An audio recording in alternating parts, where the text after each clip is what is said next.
Well folks, buckle up because the US Senate just passed a budget resolution, and it was about as smooth as a sandpaper tuxedo.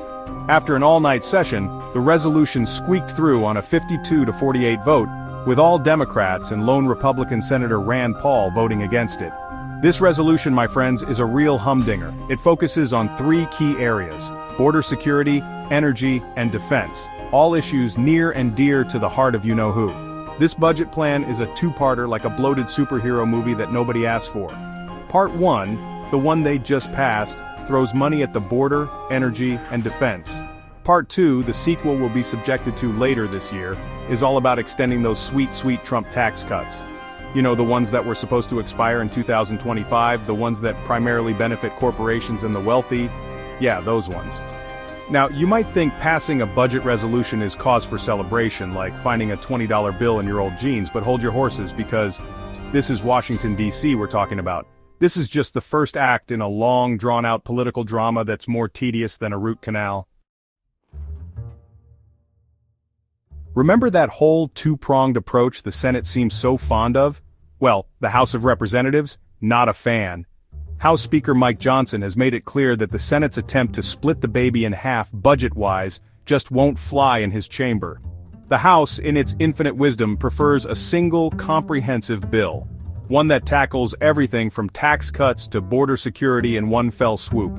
And where does President Trump stand on all this budgetary back and forth? Well, it's complicated. Initially, he threw his weight behind the House's single bill approach.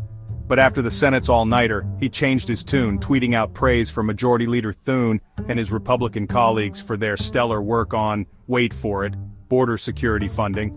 Because when it comes to priorities, nothing screams fiscal responsibility like a massive wall, right? So, the Senate and the House are at odds, and the president is playing both sides. It's enough to make your head spin faster than a politician trying to explain a campaign donation from a lobbyist. But wait, there's more. The Senate's passage of the budget resolution wasn't exactly a walk in the park. Oh no, my friends, it was more like a forced march through a legislative minefield.